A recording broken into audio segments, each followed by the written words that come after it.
सर्वांना माझा नमस्कार. माझे नाव तेजस्विनी संजय सुरवसे आहे. माझ्या शाळेचे नाव जिल्हा परिषद प्राथमिक शाळा गोसावीवाडी आहे. आज आपण इयत्ता दुसरीतील चिंटू हसला हा पाठ पाहणार आहोत. चिंटू रोज सकाळी उशिरा उठायचा. आई बाबा त्याला लवकर उठवायचे, पण चिंटू काही उठायचा नाही. शाळेची घंटा झाली. अरे चिंटू, शाळेची घंटा झाली. अगं आई, झोपू दे ना. अरे देवा, हा तर काही उठतच नाही. चिंटूचे बाबा, याला उठवा. अरे उठ की चिंटू. बाबा, झोपू दे ना. उठ लवकर, शाळेची घंटा झाली.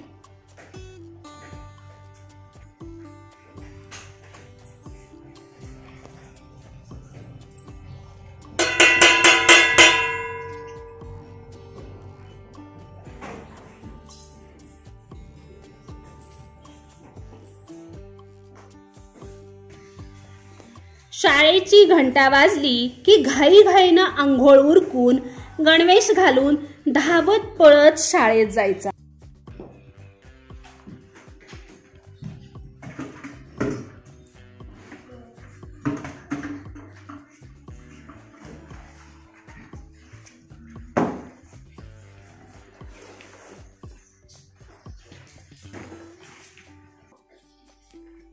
विस्कटलेले केस, चिपडलेले डोळे, चुरगळलेले कपडे पाहून मुले हसायची, चिडवायची.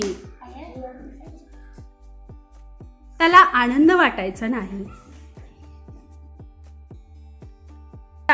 मुले चिंटू सोबत खेळतही नसत.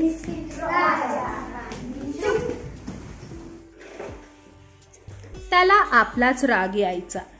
तो नाराज राहायचा. तो स्वतःवरच रुसायचा.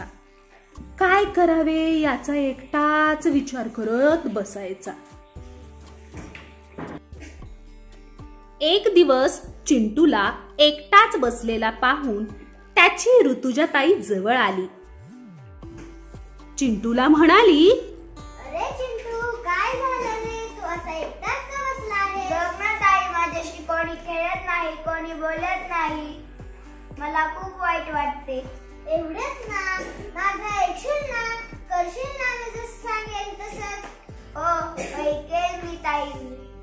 दररोज सकाळी लवकर उठायचे, शौचास जायचे, हात पाय स्वच्छ धुवायचे, दात घासायचे, स्वच्छ अंघोळ करायची, स्वच्छ कपडे घालायचे, केस विंचरायचे, दप्तर नीट घालायचे, अभ्यास करायचा. ऐकशील ना माझं? हो, ऐकेल ताई मी तुझं. म्हणजे सगळे तुझे मित्र होतील. हो ताई, तुझे सगळे ऐकेल मी.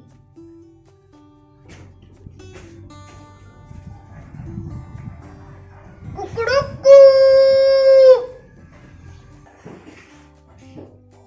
दुसरा दिवस उजाडला. चिंटूला कोणीही न सांगताच सकाळी लवकर उठला. ऋतुजाताईने सांगितलेले सगळे केले. दात घासले, स्वच्छ अंघोळ केली, कपडे घातले,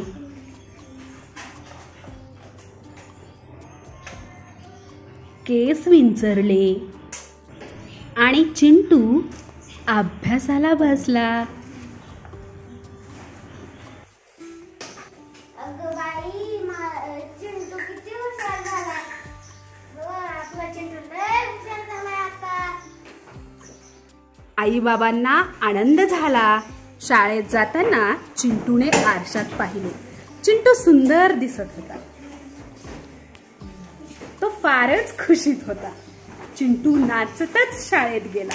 चिंटू भोवती मुले गोळा झाली.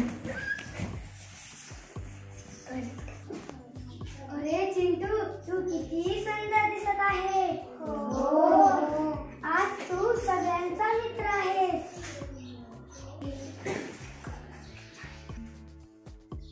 स्वच्छ आणि आनंदी दिसणारा चिंटू सगळ्यांचाच मित्र झाला. शिक्षकांनी चिंटूचे कौतुक केले. चिंटू आनंदाने हसू लागला.